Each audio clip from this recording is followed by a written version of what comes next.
Joining me now is Edisonalpha founder and CEO and Israeli-Iranian Alliance co-founder Shervin Pishevar. Shervin, thanks very much for being here. I know you've been thinking about this a lot. Give us your reaction to what we're seeing on college campuses across America right now.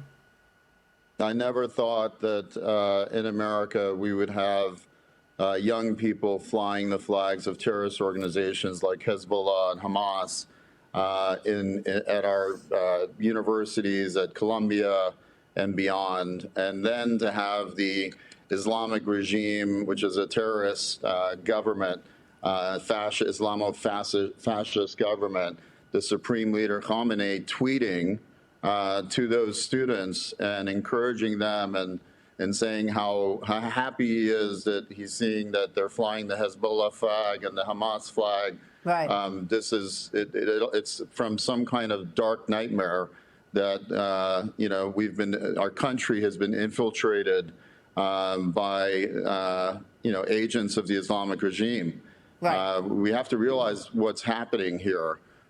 This has been funded. You got to follow the money and see where this is all coming from. But this took years and years of infiltrating our universities and having woke professors who are, socialist professors who are brainwashing the youth, have TikTok, out there with its algorithms brainwashing our youth. We've been attacked already. This is a war. It's a war of ideas, and soon it's a war of bombs and missiles to follow, because this is the beginning of something that is absolutely terrifying.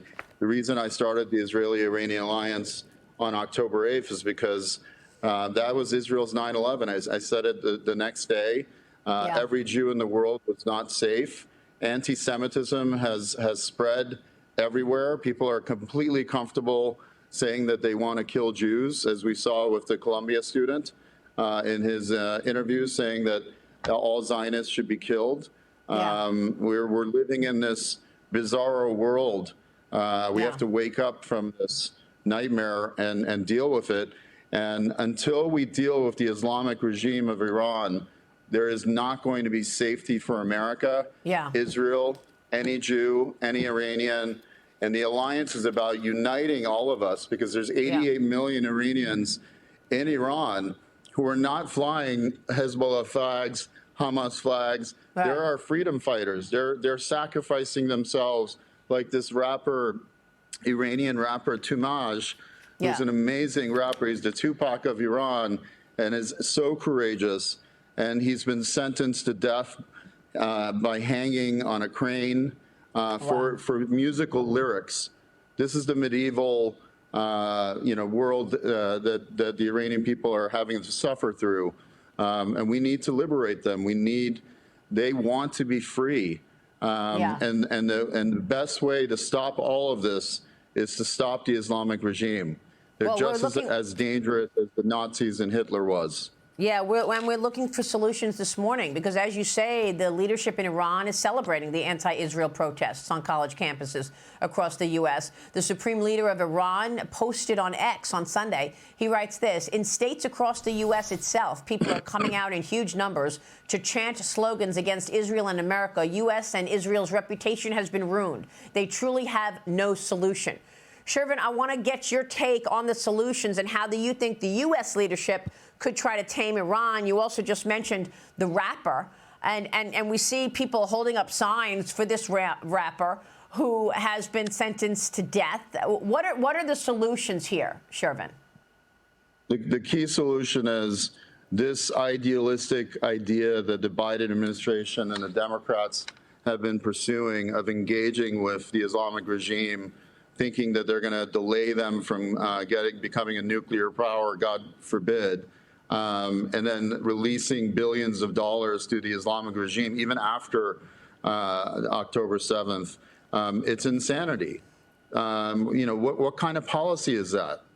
We need to be united with other nations and do the appropriate amount of sanctions. We need to work with incredible leaders like the Crown Prince Reza Pahlavi, who is stepping up bravely, and we've been organizing meetings with the Israeli-Iranian Alliance and the Persian Jewish community, with the Crown Prince. And he has a plan for Iran, and people are chanting his name in the streets of Iran.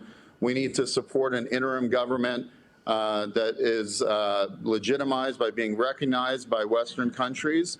And we need to give the Iranian people the support and the arms that they require to fight for their freedom. Yeah, Shervin, I won't even go into your other hat that you wear, and that is as a major investor in tech. I hope you'll come back, and we'll talk about innovation another time, Shervin. Thanks very much for being here this morning and for your fight. My dream is, absolutely, my dream is when the Iranian people are free, there's going to be so many incredible companies coming out of there that'll change the world. Thank you, Shervin. Shervin Pishevar.